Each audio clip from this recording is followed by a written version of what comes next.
안녕하십니까. 혼란한 정치 시세 이야기를 술술 풀어보는 송목근의 혼술 5월 20일 수요일에 인사드립니다.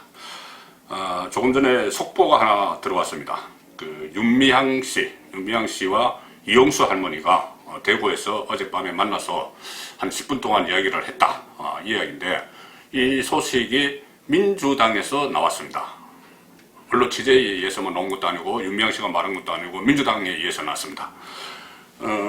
지금 이용수 할머니는 대구에서 혼자 살고 계시죠. 혼자 살고 계시는데 어제 제가 그런 소식을 전해 들었습니다. 지난 겨울에 난방비조차 없어서 벌벌 떨고 추위에 떨고 계시는 그 소식을 듣고 민주당의 대구시 사무국장이 찾아가서 온수 매트를 놔드렸다. 이용수 할머니를 비롯해서 위안부 할머니들의 기부금, 이 기부금들의 행방, 이 상당 액수가 증발을 해버리는 그런 일들이 벌어졌었죠. 정의기억연대 또 정대협의 윤미향 씨를 비롯해서 그쪽 관계자들이 이 기부금 과연 어디에 사용했느냐 그런 논란 속에서 난방비도 없었다. 대구에 혼자 사시는데 그런 이야기를 전해 들었는데 어제 윤미향 씨가 이용수 할머니를 대구로 찾아가서 10분 동안 만났다. 자, 이렇게 되었습니다. 처음에 이 문제가 불거진 것이 정의기억연대 윤미향 정대협 문제가 불거진 것이 이용수 할머니의 대구 기자회견에서 시작이 됐죠. 그때 이용수 할머니가 기부금 내역을 밝혀야 된다. 30년 동안 쏟고 살았다. 이렇게 이야기하고 우리 문제가 해결이 안 됐는데 본인만 윤미향만 국회의원이 되려고 한다. 엄한 짓을 한다. 그런 이야기를 했었죠. 그래서 나는 국회의원 되려는데 찬성 안 했다. 이렇게 이야기했습니다. 처음에는 윤미향 씨가 출마를 하면서 이용수 할머니로부터 격려를 받았다. 잘하고 있다. 이렇게 이야기를 들었다고 했는데 그것이 아니다. 그리고 우리가 30년 동안 쏟고 살았다. 본인의 욕심을 위해서 우리를 이용했다. 그런 의미였죠. 자, 그렇게 했을 때 윤미향 씨의 첫 반응이 뭐였냐면은 이용수 할머니가 기자회견한 그날 밤 자정쯤에 SNS를 통해서 첫 반응이 이거였습니다. 할머니의 기억이 잘못됐다. 이용수 할머니가 기억이 잘못됐다. 그러면서 놀라운 말을 하나 하죠. 처음에 이용수 할머니가 30몇 년 전에 처음에 전화를 걸어왔을 때 가늘고 떨리는 목소리로 아주 약한 목소리로 제가 아니고 제 친구가요.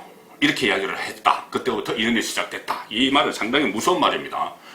이용수 할머니가 마치 가짜일 수도 있다. 가짜 위안부일 수도 있다. 그런 의미가 되는 것이죠. 그리고 이것은 이용수 할머니에게 어떻게 보면은 당신 자꾸 계속 이렇게 하면은 당신 정체를 밝힐 거야. 이런 위협도 되는 말이었습니다. 가짜인지 아닌지 그 논란은 별개로 치고 그런 반응을 보였었던 윤미향 씨죠. 그런데 이용수 할머니 기자회견 후에 여러 가지 새로운 의혹들이 드러나고 안성 쉼터 문제 드러나고 딸 문제, 아파트 현금 2억 6천만 원을 들여서 아파트를 사고 이런 문제까지 막 드러나니 이제 다시 이용수 할머니를 이용을 해서 그 위기에서 탈출하려고 시도를 하는 것 같습니다. 처음에는 그렇게 이용수 할머니를 비판을 했는데 지금 갑자기 이용수 할머니를 찾아갔다가 이거죠. 또 이 상황에서 국회의원직을 포기하라 이런 여론이 비등해지니까 본인이 또 다급하니까 또 할머니 찾아갔습니다. 할머니 찾아가서 또다시 이용수 할머니를 방패막이로 해서 위기 탈출을 준비하는 거 아니냐 그런 생각이 듭니다. 위안부 할머니 피해자 이용수 할머니와 어제 저녁에 만났다는데 이 소식이 민주당에서 나왔습니다. 민주당이 오늘 최고위원회를 열었는데 거기에서 윤미향 씨가 이용수 할머니를 어젯밤에 만났다. 그것을 자기들끼리 그 내용을 공유를 하고 앞으로 이제 이렇게 대응을 해야 되겠다. 이것을 논의를 했다는 이야기죠. 자, 이게 왜 민주당에 먼저 이야기를 했을까? 윤미향 씨가 이야기를 했겠죠. 또 그러니까 이제 당 관계자가 언론을 통해서 언론 플레이를 하기 시작했습니다. 이렇게 이야기합니다. 구체적인 내용은 당 안에서 없었지만은 윤미향과 이용수 할머니가 오해를 풀었다. 이런 내용이 다루졌다. 이렇게 언론에 대고 이야기를 합니다. 또 대구 모처에서 10분 동안 대화를 했는데 윤미향 씨가 무릎을 꿇고 이용수 할머니가 느꼈을 서운함에 대해서 사과를 했다. 그러니까 이용수 할머니가 윤미향이 불쌍하다. 그러면서 눈물을 흘렸다. 이것이 민주당 관계자의 말입니다. 이용수 할머니가 이야기한 게 아닙니다. 일단은 이용수 할머니는 지금 여기에 대해서 아무 말씀도 없으시죠. 또 민주당 관계자가 이렇게 이야기를 합니다. 이용수 할머니가 윤미향에게 곧 기자회견을 할 테니 내가 대구에서 기자회견을 한 25일쯤 할 테니 그때 대구에 나를 오라 이렇게 이야기를 했다고 합니다. 그러면은 가면은 만약에 가서 그렇다면 윤미향 뭐 잘못 없어 뭐 이렇게 이야기하는 그런 그림을 그리고 있는 것인지, 자, 이런 상황인데 저는 이것이 이용수 할머니 연세가 90이 넘었었죠. 어떤 동정심, 여린 마음을 또 이용을 해서 모든 유혹을 덮으려는 시도가 아닌가, 저는 그렇게 느껴집니다. 실제로 윤미향 씨는 거의 잠적한 상태에서 언론에 나오지 않고 있습니다. 본인이 해명한 것이 전부 거짓말로 드러났기 때문에 더 이상 나올 수가 없죠.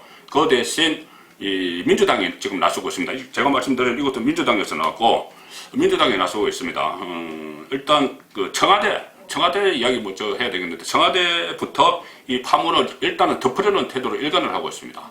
그 전에 이용수 할머니를 초청해서 만찬도 하고, 한미 정상회담 할 때 만찬할 때 초청도 하고, 또 2018년 1월에는 이용수 할머니와 윤미향 씨를 청와대로 초청을 해서 박근혜 정부 때 합의한 위안부 합의, 거기에 대해서 막 비판을 했습니다. 그래서 그것도 박근혜 정부 적폐의 하나로 모는데 이용을 했죠.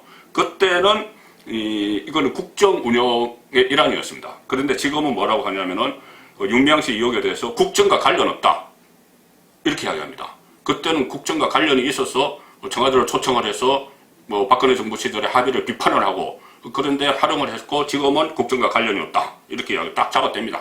그러면서 당에서, 그러니까 여당 민주당에서 충분히 대응할 것이다, 당으로 딱 뜨는 게죠.